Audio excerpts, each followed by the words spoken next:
పిల్లలు సంతోషిస్తే ఆయనకి చాలు. ఆయన ఎందుకు నృత్యం చేస్తాడంటే ఆయన సంతోషం ఉన్నవాడు. సంతోషం ఉన్నవాడు కాబట్టి నర్తించగలడు. ఎప్పుడు ఏడిచేవాడు ఏం నర్తిస్తాడు? వాడు ఏడుస్తూ కూర్చుని ఉంటాడు, వాడికి సంతోషమే లేదు, ఇంకా భావ ప్రకటన ఎక్కడ ఉంటుంది?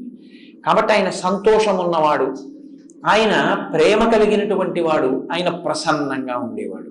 పిలిస్తే పలుకుతాడు, పిలిస్తే పలికి మీ కోరిక తీరుస్తాడు. ప్రసన్నంగా ఎప్పుడు వినడానికి సిద్ధంగా ఉంటారు. ఆయన ప్రసన్నమైనటువంటి వాడు కాబట్టి సుముఖ, మంచి ముఖం ఉన్నవాడు కాదు. సుముఖ అంటే ఇంకో అర్థం ఏమిటో తెలుసా అండి?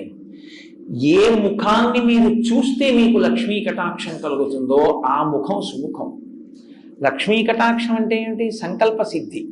మీరు అనుకున్నది జరగడం, మీకు జరిగినది మీరు అనుభవించడానికి లక్ష్మీ కటాక్షం అని పేరు. చాలా జాగ్రత్తగా పట్టుకోవాలి మీరు అది.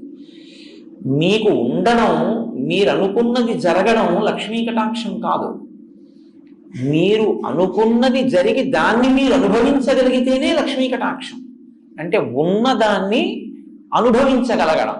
ఇంట్లో పదార్థం ఉంది, తను తినగలగాలి, ఆరోగ్యం ఉండాలి కదా. అందుకే కదా 16లో ఆరోగ్యం వచ్చింది.